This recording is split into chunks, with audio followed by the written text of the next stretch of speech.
পুরী যে আপনি আসলেন, এসে আপনার প্রথম কাজ হবে কি, স্টেশনে নেমেই হোটেল খোঁজা। যদি আপনার আগে থেকে হোটেল বুকিং থাকে তো ভালো, আর যদি না থাকে তাহলে আপনার প্রথম কাজই হবে হোটেল খুঁজে বের করা। কয়েকটা জায়গায় ঘুরবেন, আপনার পেছনে কিন্তু অনেক লোক লেগে যাবে, সোজা কথায় যাদের দালাল বলা হয়, এরা কিন্তু আপনার পিছু ছাড়বে না। আপনি তাদের কথায় কান দেবেন না, আপনি নিজে যাবেন, নিজে গিয়ে হোটেল বুক করবেন, না হলে কিন্তু আপনি ঠকবেন, কারণ ওদের কমিশন আছে, এটা মাথায় রাখবেন। পুরী স্টেশনে আপনি নামার আগেই এই ধরনের অনেক লোক আছে যারা হোটেল নেওয়ার জন্য আপনার পিছু লাগবে এবং আপনার সঙ্গে পুরী সৈকত পর্যন্ত চলে যাবে। সবচেয়ে ভালো হবে আপনি নিজেই হোটেল নেওয়ার আগে বাজার কত দূরে, সমুদ্র স্নান করতে কতটা হাঁটতে হবে তা যাচাই করুন, আর রুম দেখে তারপর হোটেল নিন। চলুন আমি যে হোটেল নিয়েছিলাম সেটা দেখাই, তার সঙ্গে ভারত সেবাশ্রম সংঘও দেখি।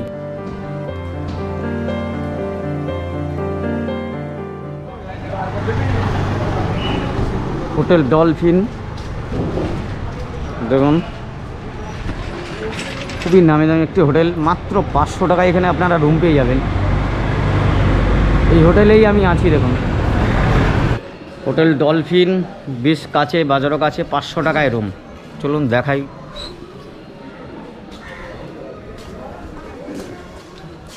রুমটা একটু দেখাতে হবে, না দেখে নিয়ে যাবে না।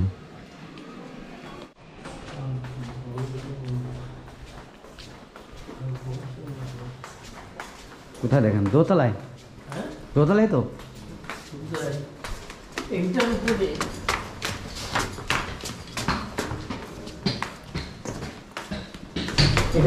ভালো পাবে।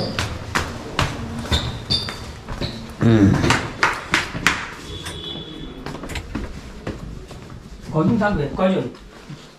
2 জন থাকবো 2 দিনের জন্য। ঠিক আছে, একদম এইটা একদম বাথরুম ফাথরুম অনেক ভালো বাথরুম আছে। গন্ধ বেরোচ্ছে কোনো? বন্ধ ছিল, রুম ভালো স্প্রে করে দেবো সব। হ্যাঁ, রুম বন্ধ ছিল, গিজার চলে, সব চলে। রুমটা একটু ছোট মনে হচ্ছে, এই যে বেডটা। পার্পল রুম আছে দুজনের জন্য। কিন্তু বিছানা চাদর ভালো হবে না দাদা? এইটা তো ছেলে চাপা দিয়ে তলে সাদা হোয়াইট কালার, এইটা চাপা দিয়ে থাকে ধুলোবালি পড়বে না বলে। আচ্ছা আচ্ছা, তুলে দেওয়া হবে। এই রুমটা একটু শুধু ছোট হয়ে গেছে, বেডটা একটু ছোট। ঠিকই আছে। তো বন্ধুরা, আমরা হোটেল নিয়ে নিয়েছি, অনেক ঘোরাঘুরি করে একটা হোটেল নিয়েছি, একদম বিচেরও কাছে, বাজারও কাছে। এটা হচ্ছে কাকাতুয়ার পাশে বলা যায়, কাকাতুয়া দোকানটি আছে পাশেই বলা যায়, হোটেল ডলফিন। ডলফিনের নাম আপনারা নিশ্চয়ই শুনেছেন, বকখালিতে ডলফিনের হোটেল আছে, দীঘাতেও ডলফিন আছে, আর পুরীতেও ডলফিন রয়েছে, সেই ডলফিনেই আমরা আছি। তো চলো রুমটা কেমন আছে আপনাদের দেখিয়ে দিই, আর সামনেটা দেখাই। এই ধরনের সামনেটা এরকম পার্ক মতো করা রয়েছে, হোটেল ডলফিন। আমরা রুম নিয়েছি 301 নম্বর রুম, ভাড়া পড়েছে আমাদের 500 টাকা, ডবল বেড। চলুন দেখাই। এই দেখুন ফ্লোর, দুটি বসার সুন্দর সোফা রয়েছে, দেখুন সোফার সঙ্গে এই হচ্ছে বেড, বেডের সঙ্গে এখানে ফ্যান আছে, এসিও আছে, যদিও এখন এসি চালানো যাবে না। টিভি আছে, টিভি চলে, সব চলে।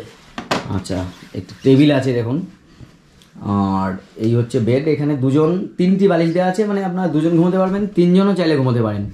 অলগুলো দেখুন বেশ সুন্দর কালার করা রয়েছে, এদিকে বড় একটি আয়না রয়েছে সাইডটায়, এবং এখানেও কিছু রাখতে পারবেন।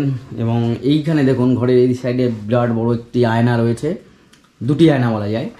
আর এদিকে যে পর্দাটি রয়েছে, পর্দাটি খুব সুন্দর, এবং এখান থেকে এই দেখুন এই ভিউটা পেয়ে যাবেন, এখান থেকে এই ভিউটা পেয়ে যাবেন, খুব সুন্দর জায়গা বলা যায়। আর এই নিচে যে জায়গাটি দেখছেন, এখানে যদি আপনার সঙ্গে কোনো কিড থাকে, অর্থাৎ বাচ্চা টাচ্চা থাকে, তাদের কিন্তু এই হোটেলেই তারা স্লিপ পেয়ে যাবে, দোলনা পেয়ে যাচ্ছে, নানান পরিষেবা কিন্তু এখানেই তারা পেয়ে যাবে। তো 500 টাকার রুম, আশা করি আপনাদের ভালো লেগেছে। আর এর টয়লেটটা দেখিয়ে দিই আমি আপনাদের এবার। এই হচ্ছে টয়লেট, দেখুন এখানে গিজারের ব্যবস্থা রয়েছে, লাইট, ওয়াল দেখুন, ফ্লোরগুলো এরকম, এই এখানে স্নানের এটা বসার, আর একটা বালতি রয়েছে, এখানে স্নানের বালতি রয়েছে, শাওয়ার রয়েছে, এদিকে একটি আয়নাও রয়েছে দেখুন, এখানেও কিছু রাখার, জামা কাপড় রাখার, ঝুলানোর জায়গা রয়েছে দেখুন। তো এই হচ্ছে এখানকার টয়লেট। এদিকে একটা ছোট জানলা আছে, জানলা দিয়ে বাইরে অন্যান্য হোটেল দেখতে পারবেন। তো এই ব্যাপার, এখন একজন রেডি হয়ে যাচ্ছে দেখুন, আমরা দুজন এসে এই রুমে থাকবো। হোটেল ডলফিনের আর একটা রুম দেখুন, এই সব রুম বেশ বড় সড়ো রুম, ভালোই রুম, 500 টাকা করে মাত্র। সিজনে হয়তো একটু বাড়বে, কিন্তু এখন 500 টাকা রুম। বারান্দাটা দেখুন, এরকম বড় বারান্দা। হোটেল ডলফিনের নিজস্ব রেস্টুরেন্টও রয়েছে দেখুন, আপনারা চাইলে এখানেও খাওয়া দাওয়া করতে পারেন। হোটেল ডলফিনের ম্যানেজারবাবুর সঙ্গে কথা বলিনি, তো ম্যানেজারবাবু এখন পুরীতে আপনাদের এই হোটেল ভাড়া কত থেকে শুরু হচ্ছে, সর্বনিম্ন কততে পাওয়া যায়? ধরে নিন আপনি 600 থেকে শুরু হচ্ছে। 600 থেকে। আর আপনার তো এখান থেকে স্বর্গদ্বার কাছে, আর বিচ হেঁটে যেতে কত সময় লাগবে? পায়ে হেঁটে 2 মিনিট। 2 মিনিট মাত্র। আর এখান থেকে জগন্নাথ মন্দির মিনিট 15। মিনিট 15 হেঁটে না, অটো। অটোতে। আচ্ছা আচ্ছা। আর আপনার এখানে খাওয়ার ব্যবস্থা আছে? হ্যাঁ, নিজস্ব রেস্টুরেন্ট আছে আমার। নিজস্ব রেস্টুরেন্টও রয়েছে। আর এখান থেকে যে পুরী সাইট সিইং এর বিভিন্ন ব্যবস্থা, সেগুলো সব রকম ব্যবস্থা আছে, গাড়ির ব্যবস্থা আছে, বাসের ব্যবস্থা আছে, সব আছে। সব আপনারাই করে দেন? আমরাই করে দিই। আচ্ছা আচ্ছা।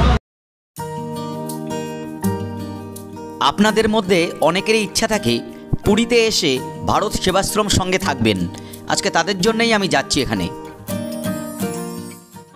পুরীর ভারত সেবাশ্রম সংঘ একদম গাঙ্গুরামের পাশে, বীজটা একদম গাছ এখান থেকে।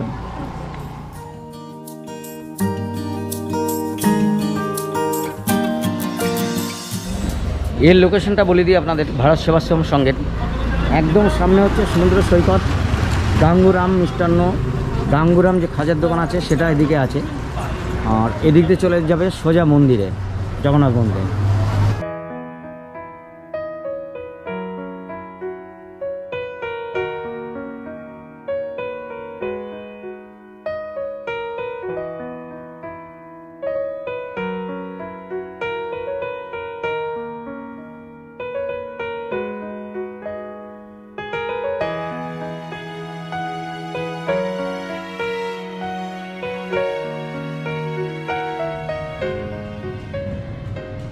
পুরী ভারত সেবাশ্রম সংঘ, এই পাশের বিল্ডিংটা দেখুন নতুন হয়েছে, এই যেটা, এখানে কিন্তু থাকার ব্যবস্থা যথেষ্ট ভালো। আর রুম ভাড়া শুরু হয়ে যায় ওই মোটামুটি 300 টাকা থেকে, মানে 300 টাকা 200-300 টাকা থেকে আপনারা এখানে থাকতে পারবেন। এই সেবাশ্রম সংঘ থেকে আপনারা প্রসাদ গ্রহণ করতে পারবেন, অর্থাৎ আপনি পেট ভরেই খেতে পারবেন, কোনো অসুবিধা নাই। খুব মানে কম রেটে আপনি এখানে থাকা এবং খাওয়া দুটোই করতে পারবেন। তো এই সুযোগ সুবিধা পেতে গেলে আপনাকে আসতে হবে অবশ্যই পুরীর এই ভারত সেবাশ্রম সঙ্গে। এই দেখুন এখানে এরকম মন্দির রয়েছে,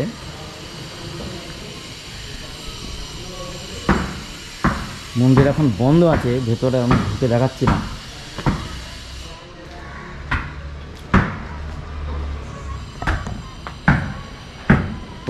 প্রসাদালয়,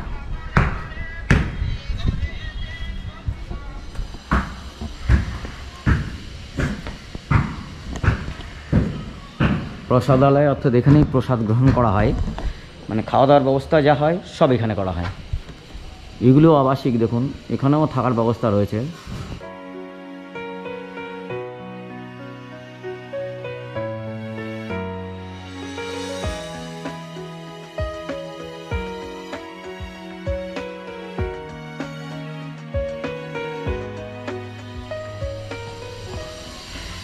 এর মধ্যে রুমের কি পরিস্থিতি সেগুলো দেখাবো আপনাদের, যে এর ভেতরটা কেমন। রুম ভাড়া তো 200-300 টাকা থেকে শুরু হয়ে যাচ্ছে, তাহলে রুমের ভেতরটা কেমন সেটাও দেখতে পারেন আপনারা।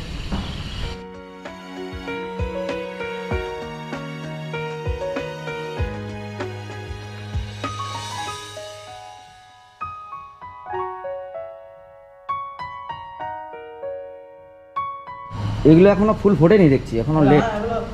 লাগানো হয়েছে? হ্যাঁ লাগানো হয়েছে, কিন্তু তো শীত চলে যাচ্ছে, এখন লেটে ফুল হবে মনে হয় এগুলোতে। এটা উচ্ছে গাছ নাকি? হ্যাঁ, বাহ, করলা। করলা।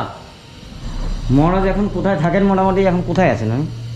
ঘুমাচ্ছে অফিসে, মানে ইয়েতে, বাড়িতে, মানে ইয়েতে। মানে এই বাউন্ডারির মধ্যেই আছে, এখন ঘুমোচ্ছেন না, রেস্ট নিচ্ছেন?